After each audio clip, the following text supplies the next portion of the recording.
ഞാനൊരു ട്രാൻസ്ജെൻഡറും കൂടാണ്. എനിക്ക് ട്രാൻസ്ജെൻഡേഴ്സ് കൃഷി ചെയ്യുമ്പോൾ സർക്കാരിന് ഒരുപാട് ആനുകൂല്യങ്ങൾ കൊടുക്കണമെന്നാണ് പറയുന്നത്.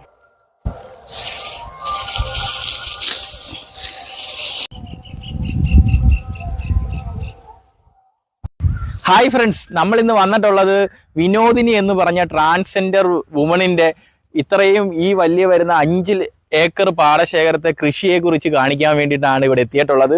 അത് നമ്മളിത് ഏതെങ്കിലും നെല്ല ഇവിടെ നട്ടിരിക്കുന്നത്? ചേറാളി എന്ന് പറയും. ചേറാളി. ഏതിന്റെ അടിസ്ഥാനത്തിലാണ് നമ്മളിവിടെ കൃഷി ചെയ്തേക്കുന്നത്? കൃഷിഭവന്റെ അടിസ്ഥാനത്തിലാണ് ചെയ്തേക്കുന്നത്. പക്ഷെ കടകല് നീക്കം ചെയ്താണ് നമ്മൾ ഈ കൃഷി തുടങ്ങിയത്. എത്ര ഏക്കർ സ്ഥലത്താണ് നമ്മൾ കൃഷി ചെയ്തിരിക്കുന്നത്? മൊത്തം ഞാൻ ചെയ്തിരുന്നത് നേരത്തെ ആ 3 മാസത്തിന്റെ ഒരു നെല്ല് കരനെല്ല് ഇട്ടായിരുന്നു, അത് കൊയ്തു നേരത്തെ. ഇപ്പം ചേറാളി ഒരു 5 ഏക്കറിലാണ് മൊത്തം ഞാൻ കൃഷി ചെയ്യുന്നത്. അതിൽ ഇഞ്ചി, വാഴയും സെപ്പറേറ്റും ഉണ്ട്. പിന്നെ വാഴ, ഇഞ്ചി, മഞ്ഞള്, അതും കുറെ വെള്ളം കയറിയൊക്കെ പോയി, എങ്കിലും കുറച്ചൊക്കെ കിട്ടി. നെല്ലിന്റെ താണ്ട് ഇപ്പൊ അവസ്ഥ കൊണ്ട് കണ്ടില്ലേ, അവിടെ ഒരു 2-3 കണ്ടെത്തി മോശമായി പോയി.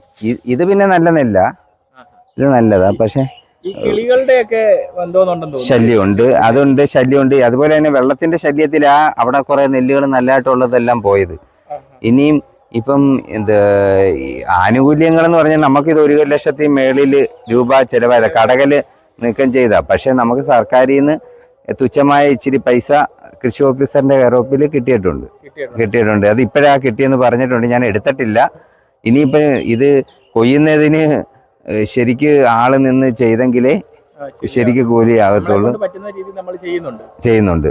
പക്ഷെ ഞാൻ തന്നെ ഇപ്പൊ കുറച്ച് കൊയ്യുവാ, അല്ലാതെ ഇപ്പൊ എന്ത് ചെയ്യും? കൂലി കൊടുക്കാനുള്ള